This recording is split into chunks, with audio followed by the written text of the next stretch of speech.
also, like in between. Like if I get tired of drinking coffee, I'll have a couple monsters like throughout the day.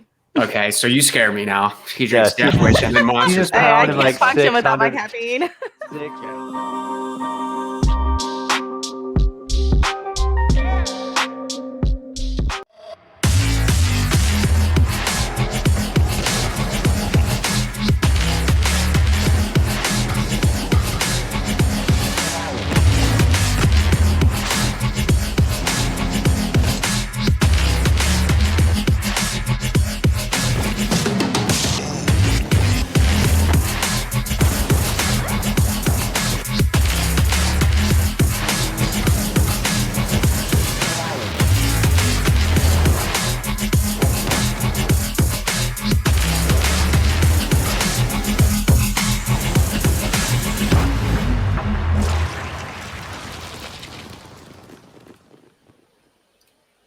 We'll just add everybody in like that. Love it. And then just like that, we're set to go. We should all be live now. All right, what's going on, everybody? It's Mikey, host of the Pioneers Podcast. Joining with me as always is Alex, the Chief Operations Officer. How you doing, Alex? Good. How are you doing, Mikey? I'm doing pretty good. I think my cat's definitely going to be joining us with this on this episode here. So we got special guests here. We got the whole Women's Rocket League here, and it's very exciting. We got Courtney, Kate, Queen Bee. How are you guys doing?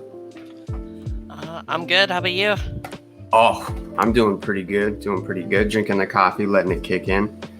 So we're going to do this a little bit differently. It's kind of set up as an interview, but at the same time, obviously, a little bit informative, right? We have a little bit of information to give folks as far as women in esports. So I'm going to start off with Courtney, right? Courtney says she got 2 Labradoodles. She's been gaming since 8. And she's got a very supportive family, which is always great because, as we know, some folks aren't as supportive of playing video games and all of that jazz. So that's really awesome to hear. And then sports, growing up, you played baseball, basketball, as well as soccer, right? Yeah. Yeah, I played I think soccer was my favorite one. The weirdest thing, though, is my dad had a lot of pictures of me playing soccer, right? And every time I was running on the field, I'd have my fingers out like this. I'd be running like this. My dad's like, don't do that. That's weird. Don't ever do that. And then you said second in WBC or WCBC. What is that? It's the Women's Carball Championship, so it's the tourney that we played in recently. Very good. The cat is here. Okay, that's really cool. You said season 3. How long ago was that? It literally just ended like about a month ago. About a month ago? Oh, sweet. Yeah, very good. All right, so I got one quick question for you before we move on. What caught your interest in Rocket League? My guess is probably the soccer, maybe. But what about your interest in Rocket League, and then obviously competitive too? So pretty much what happened is I got into Rocket League from a friend, and it looked like a lot of fun. He told me, you really got to get this game. Like, you're going to love it. Mm-hmm. And that was about 5 years ago. And then I got the game. I remember going to GameStop to get the points on Xbox to buy the game. And I just really, I got addicted. I started playing the game every single day. And it's been the time of my life. What really helped me into the competitive scene is when I switched to PC, I went up about 300 MMR in a month. So it really helped me not really get my name out there, but it helped build up my confidence and telling myself, hey, I can do this and I can make the dream come true. Well, there you go. Very good. I think 300's higher than my total MMR, so. Well, I'm going to tell you right off the bat, I can't play Rocket League to save my life. I tried. I think I uninstalled after the first game. I was like, I don't think I'm going to be able to learn how to play this game. But I definitely praise the folks that can definitely play, right? All right, so we're going to move on to Kate now. So Kate, playing since the game came out. It's a very long time to be playing that game. So you graduate with a degree in political science and anthropology. Do you want to touch on that at all? I don't even know what that is. I am interested. I would love to. It is, political science is exactly what it sounds like, just the study of politics and how they function in society and all that.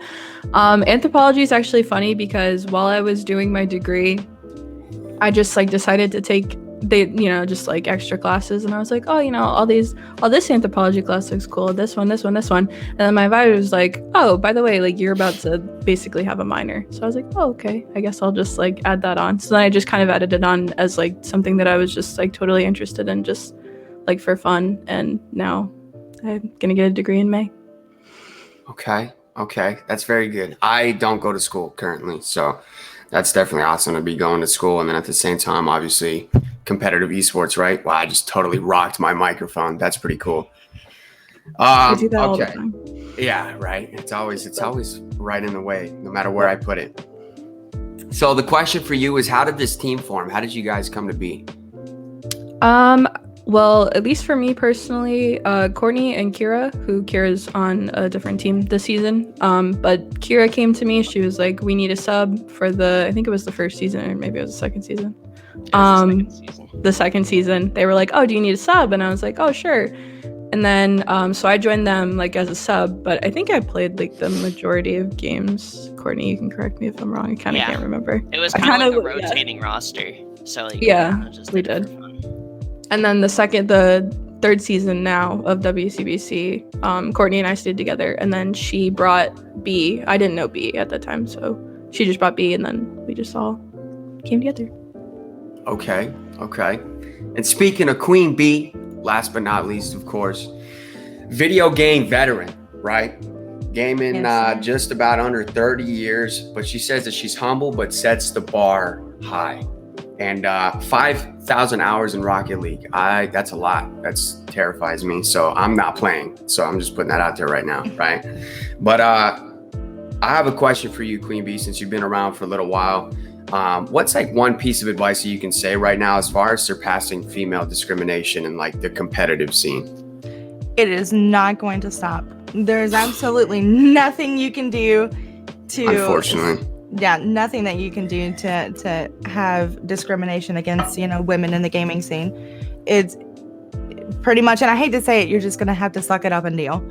You're going to have to suck it up that, you're going to be seen as the lesser choice. And the only way that you can actually get through to somebody is to actually show them, hey, you know what? You think this of me, but let me show you what I'm actually capable of. And that's the reason why I always try to set the bar really high, and I'm a completionist. So I do a lot of things that a lot of people can't do. The actions speak louder than words. So. Oh yeah, always. And I think kind of what I got from that too is that you're basically like an achievement hunter, right? You kind of beat every game on like the highest difficulty and go for achievements. Mm-hmm. Oh man. Absolutely. So like a completionist run will be. If you take a game and you buy it, you can run through the story, on a normal mode, and you can get it done within, 10 to 12 hours. However, if you're doing a completionist run, then it could be upward to like 50 hours. And then you get all the achievements. You played it on the hardest difficulty. And like, I have a lot of rare achievements that, 0.01% of people in the world have. I'm on a lot of leaderboards. So that's kind of the reason why I like Rocket League, because I can't be the best at it. I also, excuse me, sorry, I'm sick, guys. I also started Rocket League the latest. Like I started like almost into season 5. So, and I've come pretty far. But I have like an entire life that keeps me from grinding as much as I would like to. Yeah, I mean it's understandable, right? We all got our stuff that we need to do. We all got bills to pay at the end of the day, right? But yeah, I tried to get like all the achievements in Master Chief Collection, but I just can't keep up with it anymore. And it bums me out too, because I have to play Master Chief Collection almost at like the same rate that I had played all the original games, and it hurts me. I feel like since I've been playing since 2004, I started with Halo 2, they should just give me everything, but it's all right, man. We all have to play, right? We all have to play. But I like that. So yeah, we're gonna cut into the open forum part, right? Because I have a really good question, because I'm ignorant when it comes to Rocket League. But what is a flip reset? Can you guys explain that, please? I think Courtney should explain it, because she does it a lot. Yeah, so I basically only focused on mechanics, and I had to learn how to rotate. It was a very hard process. I still don't have it down, but so pretty much a flip reset is, so obviously you're in the air, and then the ball has to land on all 4 of your wheels, and then you get an unlimited flip. Normally your flip lasts for, I think, 2.5 seconds, something along those lines, and you can use those flips, and it can really throw the opponents off guard. You see it a lot in competitive play, and it's just a fun mechanic. I love doing it. Huh. You see the skill gap here? Like, we just try to focus on hitting the ball. Yeah. And they're focusing on getting all 4 wheels on the ball in the air. It's crazy. It's crazy. I was trying to learn how to like actually jump and move, but what I did is I jumped and just went right into the ground, and I'm like, I don't know what I'm doing. So that's crazy, yeah. But I've heard a lot of people talk about flip reset, and I'm just sitting there like, yeah, totally, yeah, flip reset, yeah, I like it. All right, so you guys can all kind of chime in on this one. I feel like it's a good question. We asked our other Rocket League team, right? What's your guys' strength on the field? What do you guys think you're strongest at while playing? I mean, I'll go first. I'm definitely mechanical. Okay. Not really the best rotational. I do a lot of fancy stuff, and it's just how I've been even since I got the game. I tried to learn aerialing before I probably should have, or ceiling shots before I should have, before I could barely even aerial, but I've always been like a mechanical player. Mm-hmm. I remember Beast Mode talking about that, talking about being like a mechanical player. So when you talk about mechanical, do you mind kind of just elaborating on that just a little bit, just for the folks who don't know? So I guess that would be like doing fancy stuff like flip resets, ceiling shots, air dribbles, and then like on top of that, just speed towards the ball and reading the ball. So like whether it's off the wall or just knowing where the ball is going to be at a very fast pace. I am nowhere near like RLCS level when it comes to like those reads, but I'm definitely like mechanical to the point where I unfortunately rely on my mechanics a lot of the time. Okay. Kate or Queen Bee, do you guys want to add on to that? What you guys think you guys have as a strong strength? I think I'm like I'm not necessarily the opposite of Courtney, but I'm big on rotations. I'm really big on defense. Like I'm just like keeping everything clean, just like letting them kind of do whatever they want to do. I think like by the numbers, I think I had the most saves per game on average in WCBC finals. So it was definitely something I do. Yeah. The game that I played, all I did was worry about chasing the ball. I think I got tunnel vision, and I'm just like, you're driving all around, right? So, yeah, I didn't think about defense whatsoever, right? Queen Bee, what about you?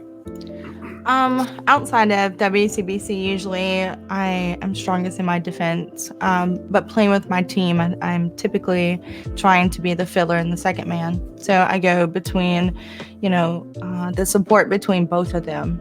And that's where I try to stay, because the last thing I want to do is be in the way of Kate. She's a defensive god. So I try to be able to be versatile in between, going back and then pushing up into the mid and being able to support Courtney. Okay. Yeah, this sounds like it's a real aggressive and a lot of things to do on Rocket League. Because I wanted to try to get into it, but I can't do it. Alex, I know you play, right? You guys play every now and then, right? I attempt to play it well. Yeah, not the best. I think I have like 600 hours over the course of like 5 years, so that's not that much. I know we got Genesis. I know he loves to play the game, right? Yeah, I think purely from like a fan perspective or just casual gamer perspective, Rocket League is the perfect game, right? Because it's easy to understand. It's not like you're jumping into like a Halo or another competitive game where it's like, like a League of Legends or a MOBA, right? Where you're like, what is all this going on? You watch Rocket League, it's soccer with cars. I get it. So it's easy to understand. And then playing it, it's like put ball in nets, don't let ball go in net, your own net. So it's like, it's very easy to understand, but it's probably mechanically wise, skill wise, one of the hardest games to master, which I think is a reason why it's probably so exciting as a viewer, but also exciting for like the ladies here, because like you can always improve, you can always get better, and it's like it's so fast paced. There's no breaks in games, I'm sure, as they could probably all attest to. I mean, I'm not the pro, so maybe I'm just like, you know, spitballing, but I think that's the case for us. It's just like it's wild ride for 5 minutes nonstop. And then you got to regain here in just a few minutes in between each game and then go again.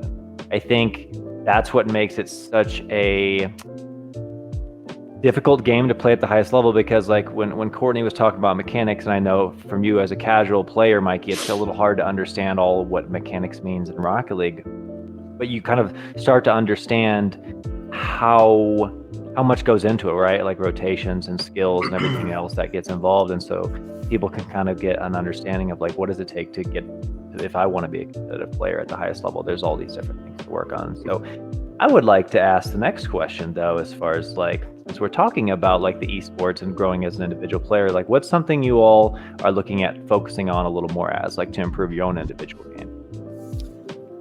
Me, it's my rotations. I've always been like a ball chaser, like Mikey was talking about, and just going after the ball constantly. And I'd like to help people more on defense. You know, I feel bad when I leave people on 2v3s or 1v3s, and it's just like, there you go, bail yourself out. Good luck, right? What about you, Kate? I think it would just be mechanics. Like I have never practiced mechanics. I've never, like, to be honest, I've never really like taken the game like too serious. Like I know a lot of people like they'll do replays, they'll like, you know, put a sticky note on their PC and be like, okay, this is what I need to do today. Like I don't know. I've never really like done too much of that stuff. But I think that that's like one area where like I can't just play the game and then just like find mechanics. Like I do need to like actively like think about sitting in training, doing flip resets, doing like playing 1v1s, all that stuff. So I think if I were to like really focus on that stuff, that would be the next thing that I would think about. And as far as myself, I would like to focus more on being faster on the field. My mechanics are pretty good, so I'm focusing a lot on mechanics right now and spending a little extra time, you know, trying to fine-tune some things and try some new things as well. So like I said, I'm a late bloomer. I have to grind a little harder, but that's something I can definitely do. Okay. All right, so talking about things that you guys want to focus on, what's, without letting your secrets out the door, right? What's something that y'all bring to the table more than you think other people do? That could either be team cohesiveness, or one of y'all being just a maniac when it comes to mechanical, or whatever it be, because I know, Courtney, you spoke about that. But what's something that y'all think you guys bring to the table that other teams don't have? I feel like I keep the mood lighthearted. Like during WCBC, I would sing a lot in between games or something like that. May not have made Kate happy, but like sometimes I would just jam out and like I try to have a couple laughs. And like I said, I'm not like the most mechanical player, but I have like pretty good mechanics to the point where if I need to take that first role on the field of like just ball chasing, I can. Okay. Hey, music saves lives. Music saves lives. Kate, what do you think? What do you think you guys bring to that table? I think. Or what do you, not think, but what do you? Okay. I think personally, my teammates make fun of me for this. I never get nervous. I just like. I'm usually a brick wall. I never get nervous. Like I'm never like free. Like I probably sound super monotone the whole time, but it's not for lack of enthusiasm. It's just that I don't really I've kind of like gotten over that, especially playing like competitive sports for like literally ever since I was like 5. Like I have the ice, I guess, is that would be the one thing. Yeah. Got the ice. She's literally a brick wall. Like yeah, there's no emotion there. Rip out the enemy heart during the game. Yeah. And start quick chatting the other team. I like to do that too. Mm-hmm. Wow, yeah, she does do toxic that. in game. Oh, she knows how to get in the heads of the enemy. All right. Yep. I think though, for competitive balance, like each team, from a personal standpoint, like having different personalities, like the people who get like nervous or the people who don't get nervous. I think it's really good for like team chemistry and environment. Like, I'm guessing, and I could be wrong, but like maybe Kay, are you more the vocal leader then, or maybe not? Like, since you don't get nervous, are you the one to kind of calm your teammates down, or?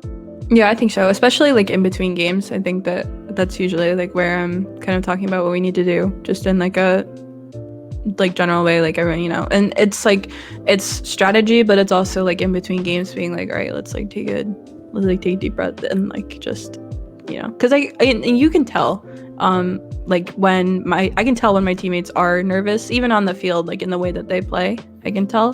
So it's kind of like in between games, I know that I need to be like, okay, like we have, I think 60 seconds, like just like, let's take a breath and like just talk about like what everyone's feeling.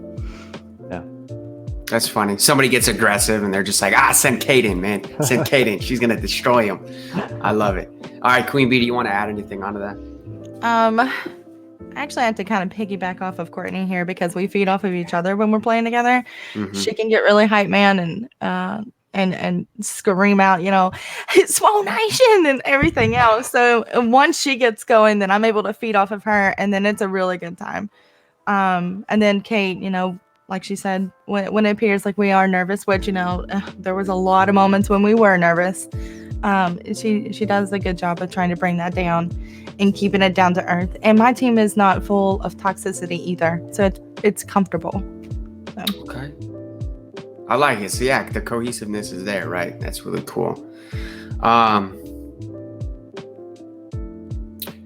hate this, but I think it's ridiculous, right? I think it's ridiculous in esports because I feel like whoever plays a video game, you play a video game, right? We're all human at the end of the day, but I just want you guys to give some advice for some folks that might be interested in it, right? But all of you guys can chime in. Queen Bee, I know you said that actions, of course, speak louder than words always, right? But do you guys have more, just a little bit of advice for folks that are trying to get into female esports and just something that can help them get past like that hatred? I'll go. I think one thing that you have to realize is that not everybody's gonna like you, and that's even if you're male. Like, oh yeah, not everybody's gonna like you. Not everybody's gonna want to see you succeed, and that's just a hurdle you have to overcome, and it's a mindset you have to overcome in order to take your game to the next level. Yeah. I you know, it blows my mind because you guys play this game a lot, right? And there I am already saying you guys, you ladies, sorry.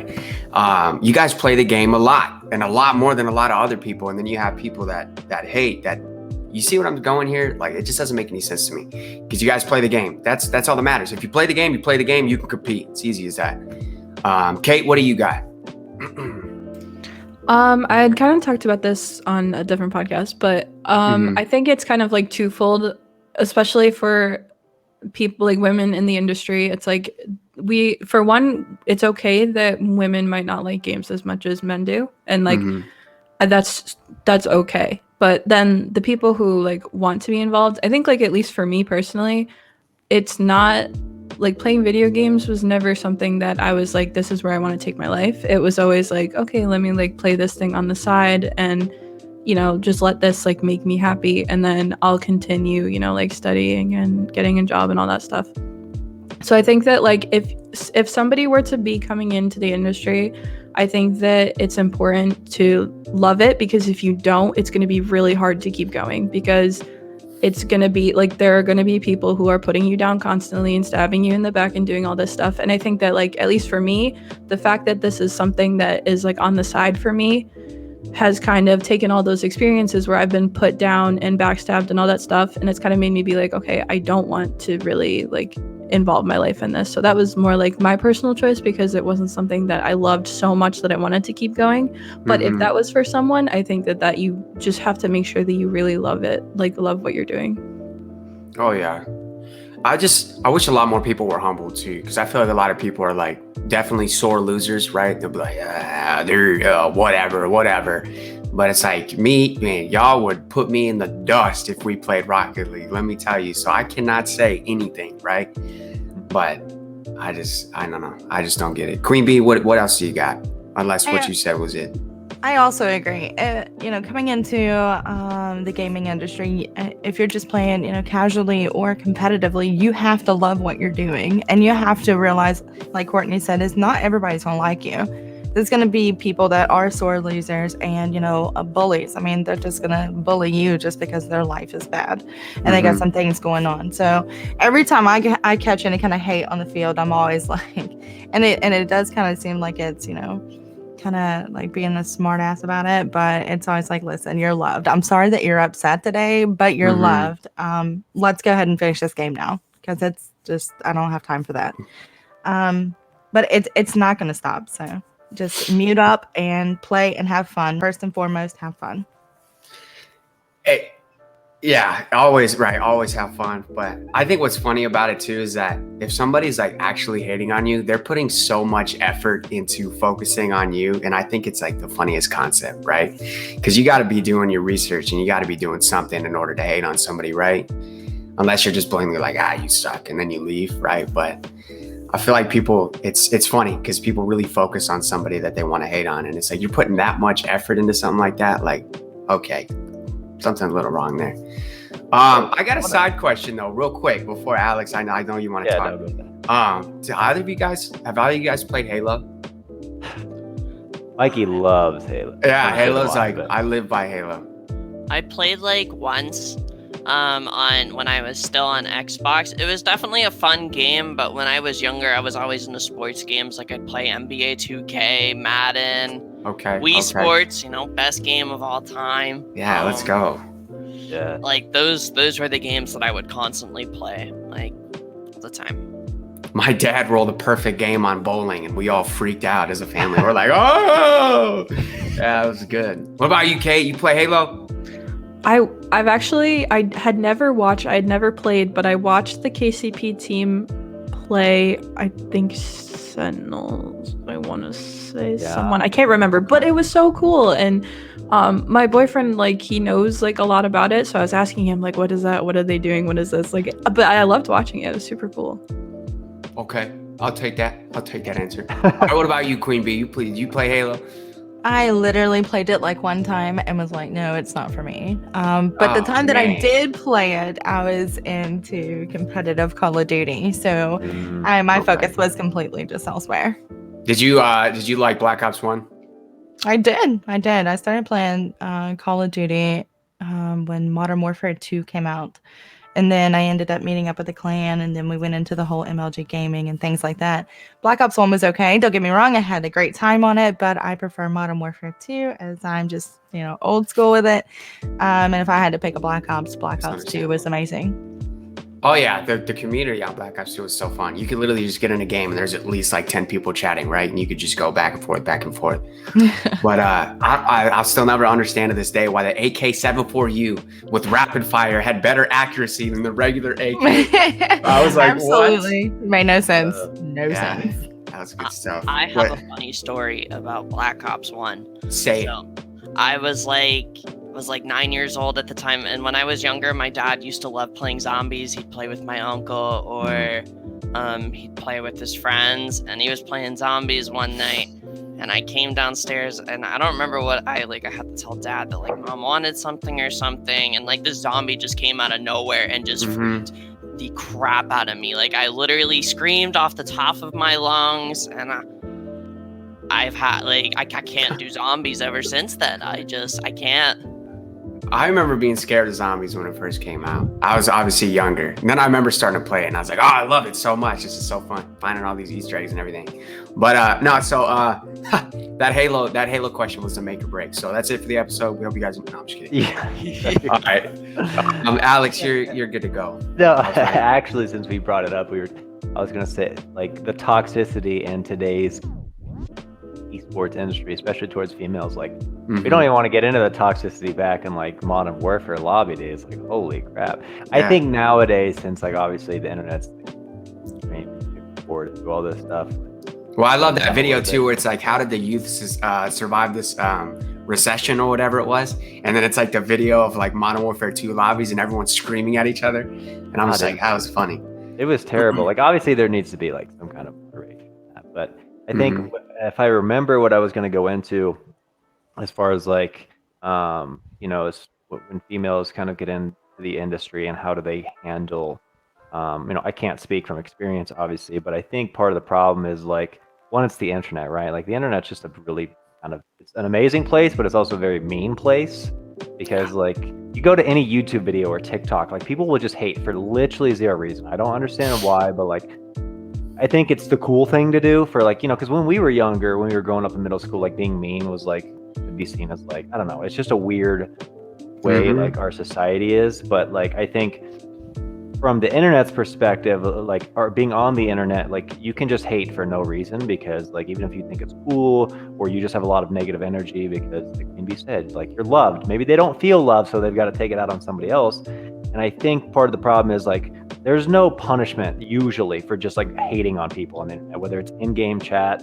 or coming into their stream or leaving a mean comment on YouTube. So I don't know the solution to that, but part of that would be like, let's like teach the youth like proper etiquette, right? Or even adults. Like I've seen full, like, we don't need to speak on the G2 situation with their gridcaster, but like Jesse, Kate, everybody knows what I'm talking about here. But like, there's like literally like, there are adults who hate on like no reason on the internet all the time. And so I think that's one aspect that needs to change. It's just like, you don't have to be rude or mean on the internet. And I think for females, it's way worse because like, I feel like you would all destroy me in Rocket League. And like for the average player, not only do they feel bad they're already losing, but when they find out they're losing to incredible women in the game, they feel more threatened because it's just like, I'm a man, I should be able to beat you, which is the dumbest thing to say, by the way. I'm the alpha. Exactly. It's so dumb. It's like, what do you mean? It's the equal playing field. Don't get mad you got destroyed or bullied on the field by a lady. Like they're just as talented as you are, or more talented in this instance most of the time.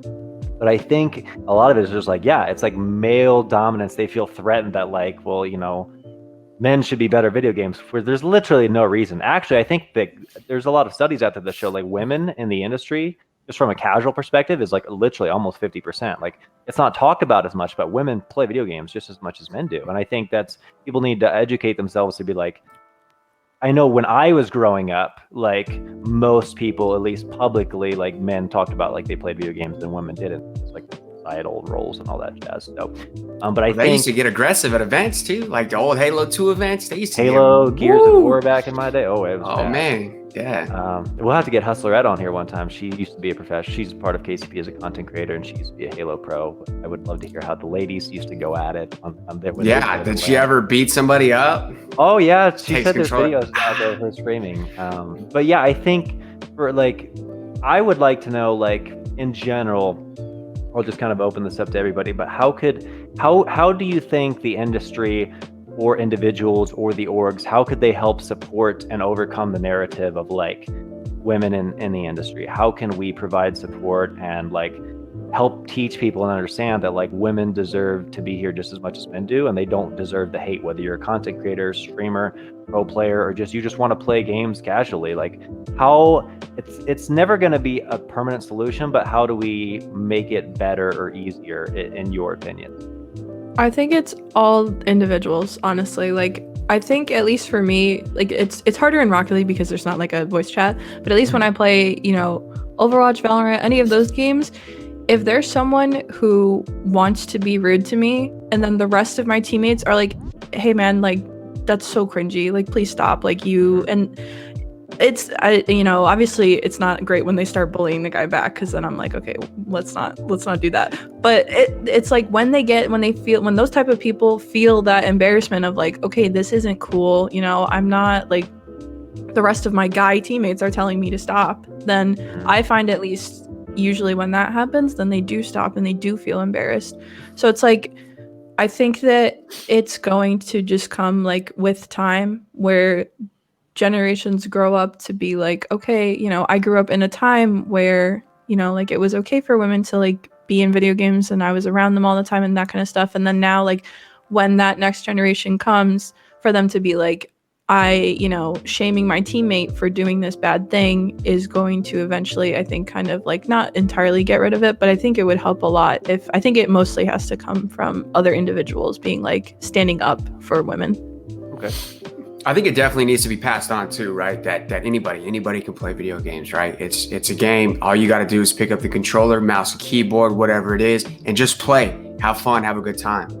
And I think it's definitely getting better, right? Because I'd be playing Modern Warfare a couple times when I first got Modern Warfare, like the current Modern Warfare, and there'd be females that would hop in the lobby, and obviously you had that one kid that would just go, "There's a female," right? But then somebody else would start talking shit, and then, excuse my language, and then you'd have somebody else that would chime in and be like, "Hey, man, shut up, play the game." And then they would back down, and then you wouldn't hear any more talk. And I'm like, that's what I'm talking about. Like, that's cool, right? But I think it's definitely becoming a lot more common, right? But obviously, through more time, I think it should get a lot better.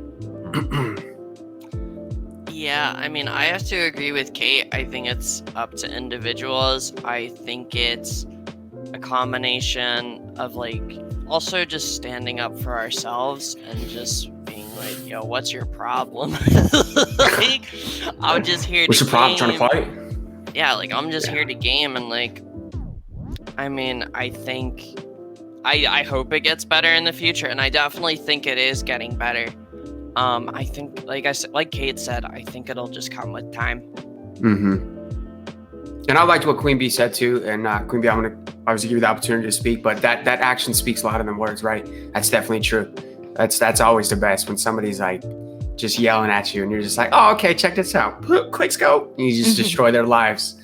Mm-hmm. I think most of my experiences are, that came from Modern Warfare 2 is the reason why I'm so desensitized to it, because I really dealt with a lot of things playing Call of Duty.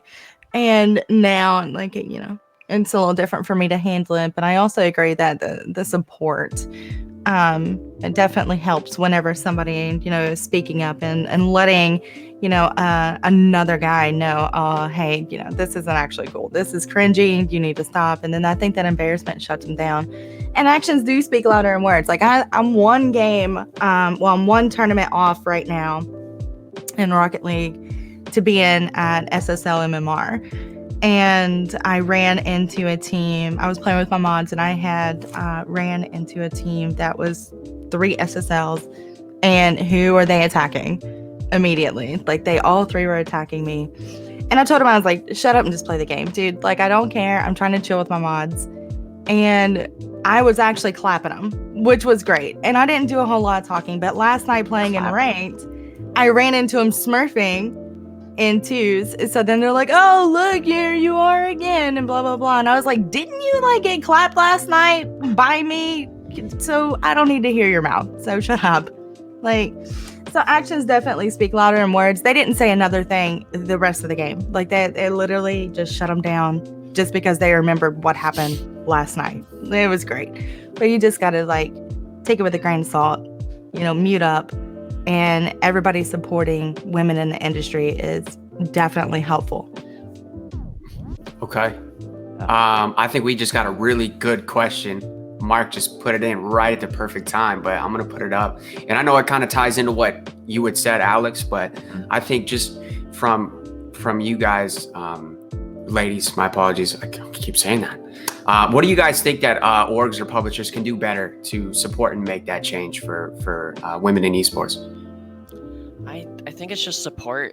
Mm-hmm. Like, I genuinely think, like, I don't think there's like any specific thing they can do, but it's support. And if there's any negative people in maybe an organization that are maybe against women or anyway, is trying to block out the negativity, because every organization wants a positive place, and they want a positive place that can succeed, and positivity can lead a long way. Mm-hmm. Well, I'm the hype man, so I'll gas you guys up until the day I die. So that's just the way it is. What about you, Kate? I think it's kind of just like a combination of, like Courtney said, supporting, but also listening. I've talked to a lot of women who obviously have different opinions about a lot of the different kind of like programs and leagues that come out for women. I know like multiple women who say that they don't like the women's leagues because it's just uncomfortable for them to be like separated by gender. And I understand that point too, and I kind of had felt like that for a long time as well. But I think it's just kind of like listening, and what's funny is before we signed with KCP, I asked Mark, like, you know, I don't want us to join this org and be like your token female who's like, okay, we have like our representation, you know, like I think that that's like a big thing. You know, I'm not going to obviously speak for all women, but I wouldn't feel okay being signed to an org and being like, okay, here's like, we have like females here, like don't hate us. Like that's like definitely like what the last thing that any woman signed to an org should feel like. Of course. And then Queen Bee, just real quick, I just want to ask this to Kate. So, because I'm curious, because you're talking about obviously the divide between male and female esports, right? Is there, like, how does this work with the RLCS and then the WCBC? Is there a point where they could potentially merge, or is it set to where it's only females in one league and only males in one league? Because that kind of confuses me. It's just like everybody can play in the RLCS. It just happens to be mostly male. But the WCBC is just more like, I think it's kind of more for like, you know, here's a place for females to compete, get exposure, and then meet like other females who they can connect with. Oh, okay. All right, yeah. Yeah, I mean, I'll jump in real quick. I see both sides of the equation, Kate, because people are like, because I've seen this in chat, like, well, why do women have their own league? It's esports. It's not like a physical thing. But at the same time, from my experience as a player and now on an org side of things, like, and this is also true of the business in general, but like networking and having friends like goes a long way when it tries to be getting in the circles. And I think the WCBC provides a great opportunity, as you mentioned, for exposure, right? Because like trying to get on a really good team or a team that wants to grind, make RLCS is a lot, in my opinion, is probably a lot harder for females right now, because again, it's a male dominated industry and maybe they think women can't compete, and that's clearly not the case, as shown by the incredible talent in the WCBC. And I think, at least for now, I love the idea of the WCBC because it is a place to network. It is a place for you to showcase your skills that you might not get the chance to do just playing ranked or playing in these other tournaments. At least that's my point of view. Correct me if I'm wrong, please, but I think it's a good place. And there's a reason why, like, I think Counter-Strike has an all-female organization. I think Valorant is getting, I don't know if they have one or not, but I think they're like developing one. So I think it's good. There's a lot of leagues that do this, right? And I think it's great because it also provides the support, which you mentioned, Courtney, and it also helps provide the education to people, the toxic masculinity, or the young kids out there that think like, well, women shouldn't compete in esports because like they're socially awkward, or you run into the Queen Bee situation and they want to be toxic like that. I think that's a really good way that organizers and orgs can help educate and provide resources to people to be like, look, women are just as talented in this industry, whether it's content creator, caster, broadcaster, whatever they want to do. So that was just my thoughts. And I know we didn't get to Queen Bee as far as like her thoughts on this kind of question. So I was curious. I mean, I also feel the same way. I think the support, because I mean, it's something that, you know, a lot of, you know, the male gaming industry, like, it is dominated, so they don't see a whole lot of females, and it's coming to where you see more female teams now and more people play, you know, that happen to be female. And I think KCP is definitely setting that bar right now, because there hasn't been a you know, assigned female team in Rocket League until now. And I think that's great. I think that sets an example, and the support that KCP gives us is untouchable, because like I said, I've been doing this for a long time, and I've never, you know, ran into anything in Rocket League like this before. And I think it's a good thing. So getting that out there and letting people see it and get used to it and normalizing it is something that's needed. Okay. I like it. I like all of it. This is great. But I think it's time to dial it back just a little bit, okay? Have a little bit of fun. And Genesis asked, what is your guys' favorite cars in Rocket League and why? All right, so I have 3 different cars because I'm in a car crisis, unfortunately. I use Octane, Fennec, and Dominus. I'd have to say my favorite out of those is Dominus. I love the mechanical things I can do in that car. It just hits bangers, and I feel like I can do so much. I'm a Dominus fan. I didn't even know there was a difference in cars. I thought they were all the same thing, just one looks different. But who am I, right? Who am I to know? What about you, Kate? What's your favorite car? Okay, I don't use it, but if it was meta, I would. The Takumi, I love it. It's the cutest little thing ever. It's got a cute little butt. It's like adorable. I like to put like toppers on it. I love it. If I'm playing on my Smurf, I'm throwing on the Takumi. It's so cute. Love it. Smurf. Oh, now you can carry me. I didn't even know you have a Yes. Smurf. Well, now I'm just kidding. You volunteered yourself now. All right, Queen Bee, what do you got? So I'm an Octane main, but that's not my favorite car. I just have the most hours in it. My favorite would be the Dominus, 100%, but I don't have enough hours in it to actually be as efficient as I am in the Octane. Okay. All right. To back that question up, another one from Jenna6 is what kind of gamer fuel are y'all using? Because he's trying to get good. I usually hydrate with water. That's the right answer right there. Maybe. Water. Okay. Maybe a glass of milk to start my day if I'm feeling special. Like, yeah, honestly, I just drink water. Okay. Fair enough. Hydration is important. Hydration nation. I'm not gonna lie to you. I went this whole week without drinking one energy drink, and it felt pretty good. I did do a cup of coffee in the morning though, just a regular, no creamer, no nothing, black cup of coffee in the morning. That was it, and I did pretty strong. But I don't know. It scares me. Just water. All right, Kay. What about you? What are you drinking these days? Well, I actually haven't had soda in a very long time. I know a lot of people have to like quit soda. I just like never really liked soda in the first place, so that was never a thing. What's funny is that like my whole life I did not like coffee. I hated it. I was like, oh, that's disgusting. Which I was just drinking my parents' kind, which had basically nothing in it besides coffee. So I was like, ew, this is disgusting. So then I was like, oh, I'm gonna go to Starbucks, like get one of those like TikTok drinks or whatever. And now I'm like, I want coffee all the time. But so now I'm like warring between water and coffee. So Yeah, I got it from my parents to throw, like, I don't know how much creamer you would use, but when you try to drink coffee, but my dad just pours the whole thing of creamer in. no, And my I'm like, parents that's just do crazy. none, and they Really? were like, "Oh, Great taste it," and I was like, black coffee. "Bleh." Yeah, and then I went my whole life being like, "Ew, coffee, ew, coffee, ew, coffee," Mhm. and then now I went to Starbucks and I was like, "Okay, can we get some like coffee today?" Yeah, I'm constantly on the move, so now I'm just like, just give me the coffee. That's it. Just give it Hey, to me. there are health benefits of like 1 to 2 cups a day. There's always that. It's not bad. It's like it's 10 times better than drinking like energy. Oh yeah, I was drinking like 4 energy drinks a day. I was like, I gotta make a change. Well, your heart I'm going and to kidneys explode. probably hate you. Oh yeah, no, my whole body hates me. All right, all right, Queen Bee, what are you drinking these days? I am also a coffee drinker. I drink Death Wish. It is the world's strongest coffee, and I drink my coffee black. On the side of drinking. good. Oh, absolutely. What makes Death Wish the strongest coffee? I've never heard of it. Is that well, you have to check them out on Twitter. I don't know. I think that their beans where they get them are absolutely insane. Like there's a whole history of it, but it's definitely the strongest coffee I've ever had. So it's like the ghost pepper of the coffee world. You know, like the Literally. Okay. Yeah. It is really good.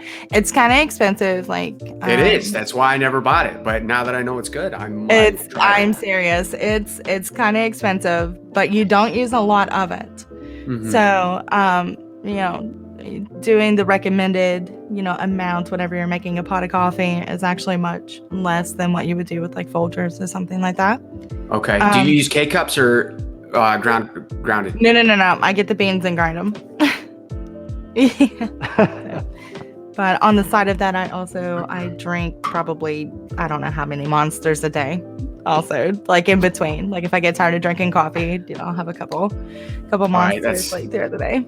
Okay, so you scare me now. He drinks Death Wish and then monsters. Hey, I Pounded can't like function without my 600 caffeine. 700 milligrams of caffeine back a day. Like, oh, Yeah, I man. died. I used to do that, and then I realized how horrible. Like my heart hated that.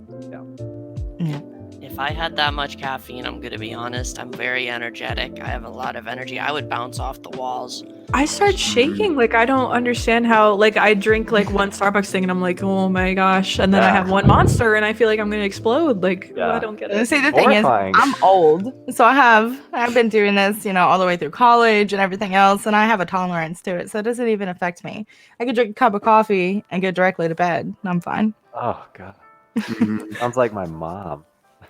Like she'll drink like it'll be at 10:30 at night. Like, I'm having a cup of coffee. I'm like, I'll be up till 5 in the morning. Are you kidding me? That's horrible. I mean, it's not horrible for you, obviously. You have a tolerance, but oh my God. Yeah. That is the level we need to aspire to be. You guys can keep going. I'm just scrolling through the comments, seeing if there's other Yeah, if there's questions. any questions, this will be the good time. I think we have like another 10, 15 minutes. So this will be a really good time to ask. While you have the incredible lady team here, ask a nice question. See, Jacko said, first time I had a bang, my body would shake and I would go into shock. Put that up there. Put him on blast real quick. I used to love bang when I used to work out. Yeah, I did too. And I really liked that they started implementing a lot more flavors, like the breakfast flavors. So you had like the coffee and cream and it's cookies and cream, not coffee and cream. Oh, that's weird. Cookies and cream. And then you had like the hazelnut and it started getting good. And then I think GNC banned them. I'm pretty sure. Because I went in there and they're like, yeah, we don't sell bangs anymore. And I was just like, oh, okay. But I tried one of the Zolas, the thing with Dwayne Johnson. Oh, he has that Zoa drink. No, it's actually good. The lemon lime is actually good. The berry one, I'm not a fan of it. But lemon lime, let me tell you. Somebody else told me the pineapple was good too. Lots of plugs this show. Speaking of The Rock, side note, I don't know if y'all ever use it. If you need help getting up in the morning, I don't think he had it anymore, but he had this thing called the Rock clock. It was an alarm clock. There was no snooze button. You could not turn it off unless you like woke up and closed out your app. It was crazy. I tried it for like 2 days. I'm like, dude, he is way too. It would literally, there was the Rock mode where you would wake up and it would be his alarm clock. It would be like 4:15 in the morning and it would just like go nonstop and it was hilarious. And I was like, oh my God. Him and Mark Wahlberg were waking up at 4:30. I tried it. I set my alarm for 4:30 and I swear I snoozed it until 6 o'clock. That is the longest time I've ever snoozed my alarm. And I am not lying to you when I say that. All right. We got a good one. Janet's coming in with the great questions. We should just put them on the show at this point. Like, this is ridiculous. All right. Who are your guys' inspirations? I have to say, as cringy as this may be, I have a couple. My parents are one of them. They have always been hardworking, providing for my family constantly. They have always stuck up for me when I needed it. And they've always been there for me every step of the way. And my brother's been the same way. And then my Rocket League inspiration is Garrett G. He's been one of my biggest inspirations. When I really switched to PC, I started downloading his replays and watching his gameplay, and like just seeing how we can play multiple different roles on the field. It was really inspiring. All right, Kate, what you got for us? I've been thinking. I think that honestly, my friends would probably be my biggest inspiration, like Turbo Pulsa and Moopy. They just got signed to FaZe. Like, Moopy is super hardworking. I'm super inspired by the way that he, cares about the people around him and what he does. And I was super happy when they got signed to FaZe. Like, he's one of my best friends. And then obviously, Turbo, like, he's one of my best friends too. Like, his work ethic and everything that he's had to go through in Rocket League, and just like getting to know both of them and the way that they came to be is just like super inspiring, like, for me. Okay. All right, Queen B. You're up. All right, so IRL would be my grandmother. She raised me. She taught me to need nobody but me, be able to make it on my own, because at some point in life, I'm going to need somebody and they're not going to be there. So I need to be able to do it on my own. So she turned me into a really strong woman. And in Rocket League, I am the biggest Courtney fan, always will be. She knows it. She absolutely knows it. But on the flip side of that too, like, I was Kate's fan when I first started, and still am. Like, when I first started playing Rocket League, like, I had heard of Kate, and I was like, oh my God, that's insane. And then we were on a team together. So I had to get over the fangirl, and learn to play and be able to talk with her. But Courtney, everything that she's, been through back and forth with the Rocket League community and where she is now, like, that's my girl. Hey, okay. I think All right, so your teammate. A1. We support each other.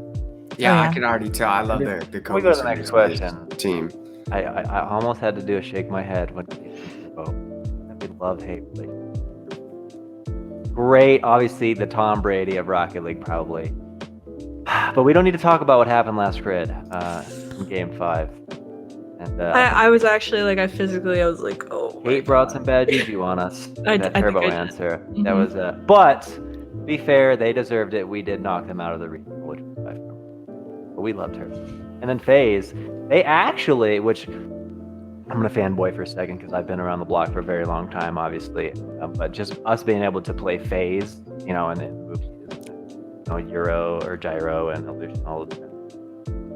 Hey, Alex, do you mind moving your mic just a little bit? Oh, yeah. Sorry. I think it's Yeah.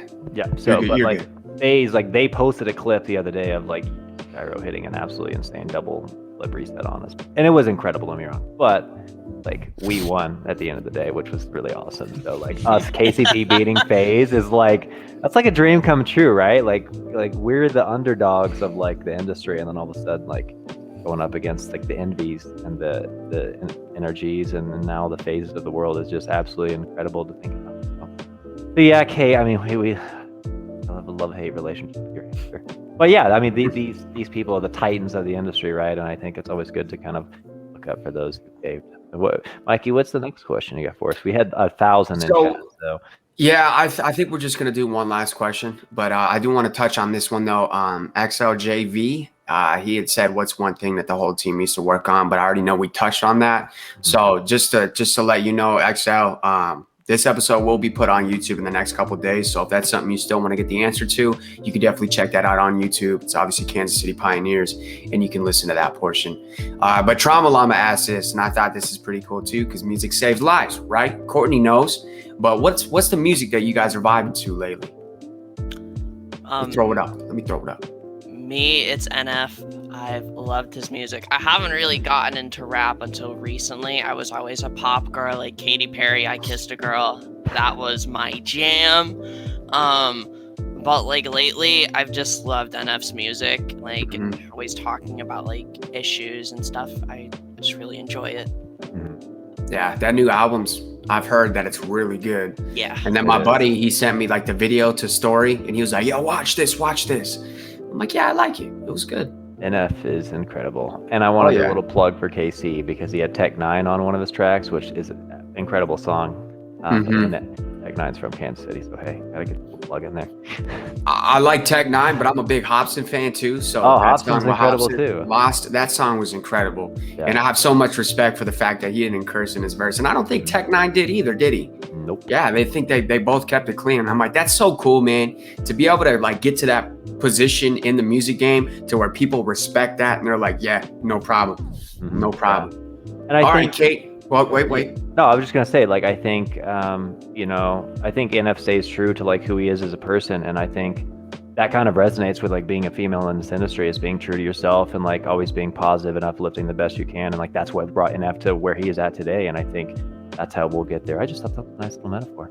Okay, Alex with the motivation. Salute to that. Okay, Kate, what are you bumping these days?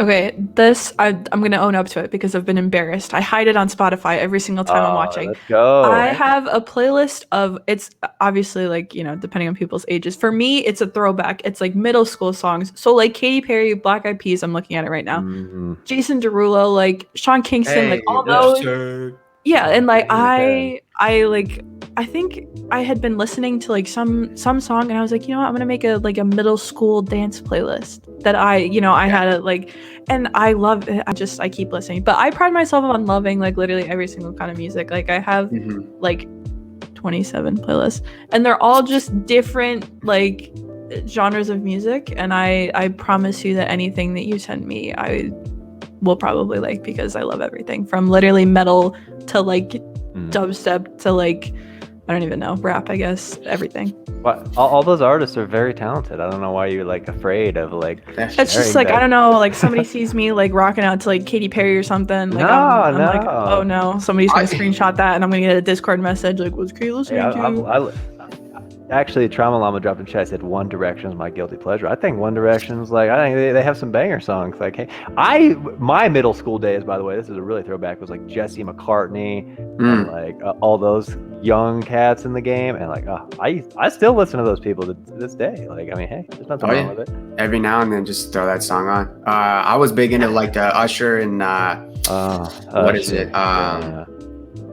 What's his name? Oh, David Guetta. Like all those like hype songs, and then like with Pitbull and stuff like that. Like you take out his phone and blah. And I'm like, yeah, that's what I like. But I can't make playlists anymore. I just kind of use YouTube Music, and I let YouTube take me down a path, and it does pretty good. Because if I look up some little like old schoolish jams, right, some of those middle school jams, it'll keep me in that whole little era. So I'll find a song that I completely forgot about, and I'm like, oh my god, here we go. Like this is what I'm talking about, right?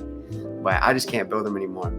All right, Queen B, what you got? Right. So obviously, I do love NF. We have a lot in common, but I am pretty eclectic, and typically, I'm a rocker at heart. But if I'm going to be playing Rocket League and actually going on like a grind session or a long playing session, I guess doesn't matter. I'm gonna have Ghostmane on, Suicide Boys, Poya. Let's go. It's gonna go a little harder than what I've heard, but do you know who the On Average gang is? No, I do not actually. What about Night Lavelle? Yes, absolutely. Brendan Savage? Yes. Let's go. Let's go. Yes, definitely going to be a lot. I don't even know necessarily what genre to like kind of put that in, but yeah, me neither. Somebody's like, hey, what do you listen to? And I'm like, lately I've been listening to this dark rap. Yeah, a lot of people have been calling it, dark rap and stuff like that. So, and then Skids Craven, like I love Skids Craven as well. So it's a little bit different. I get in my zone with it. There you go. Yeah, I really like the Night Lavelle videos too, because you could just bump the music, but depending on like if you're bumping it on TV, YouTube, right? It's just a bunch of cars drifting all around, and you're just sitting there like, I like this. This is a vibe right now. This is amazing. All right, well that was good. Alex, I'm gonna let you take it away for the KCP Info Roundup. Oh yeah, sure. So we have, if you're obviously everyone here is hopefully, and including the chat, big KCP fans. So we've got Challengers Cup number 11 today. The Halo Pro Series event number 2 is going on today, and we also have the men's team in Rocket League playing in the grid a little later today. I think it's like 3 Eastern or something like that. I have to double check, but it'll be on later today, obviously right here on this channel. And then there's also Rocket League Grid coming up on Monday again, and then Regional 2 starts next Thursday. And then hopefully another grand finals appearance, but this time a win. And then the Halo Pro Series Championship is also next Saturday. So there's a lot of exciting stuff. Obviously, if you check our Twitter feed, if you're not already in our Discord, join our Discord. That's where the quickest, easiest updates come in. But follow along, and like I think it's I forgot who mentioned this earlier. I think it was Kay. They were talking about Halo. And so it's like, yeah, I think it's really cool to like see if you're part of an org or if you're just a fan of an org, like kind of getting into other esports and communities that you're really not a part of. And I think it's really exciting. I don't know how many times I've heard people like, I have no idea what's going on in our Call of Duty game or Halo, but it looks really fun. And so I think it's really cool that like people can kind of step out of like their normal community or what game they watch or play and kind of experience something else. So that's kind of what's going on as far as all the KCP stuff. We are planning on having we don't have the date set yet, but the Rocket League community tournament. So that'll be coming up. So if you're interested in that, we'll have some details in our Discord. I think we're just going to have some random teams. So anybody that wants to sign up and join, maybe the ladies here will be involved in the tournament. I don't know. They have busy schedules, but you might be able to play with one of them. I'm going to stack the team so they can carry me. Just kidding. I think I'm gonna cast it. So I haven't casted since my NBA 2K days. So I might jump into that and cast the winning team. So that'll be super exciting. So I think we don't have a date set for that, but like tentatively, I've heard rumors it might be 17th, which is 2 weeks from today. So not confirmed, but just know that like it might happen. And if you are interested, join the Discord or watch out on Twitter, and then you can be a part of that. So Jenna 6 is already trying to stack the teams over here. He's trying to get Court on the team. No, you can't do that. They're talking about our hairlines too, man. Wasn't it? Do you think that how it's not even I don't even have a bad hairline, man. I'm only 22 years old. My birthday's on April 17th. And we'll actually have a podcast that day. It's going to be real exciting. Oh, that's your birthday. All right. There we go. 2023. Big moves. Such a youngin'. To me. I'm so old in this industry. It's crazy. I'm not even like old in the grand scheme of things, but like, 30 plus is like boomer in this industry, which is crazy to think about, but it's not true. My skills have progressed. So that's the KCP Roundup. Anything else for us, Mikey? No, that'll do it. I definitely don't want to keep any more of the ladies' time. But thank you guys very much for coming on to the episode. It was an incredible episode. Before we do wrap it up, I just want to say a big thank you to our sponsors, of course, DoorDash, Under Armour, and of course, in-house, Social Apex, always killing it with the hype videos. My cat is trying to get on my lap. Other than that, that's going to do it for the episode. Incredible episode. Thank you guys, everyone who came out to as well. And we will see you guys next time. Take care.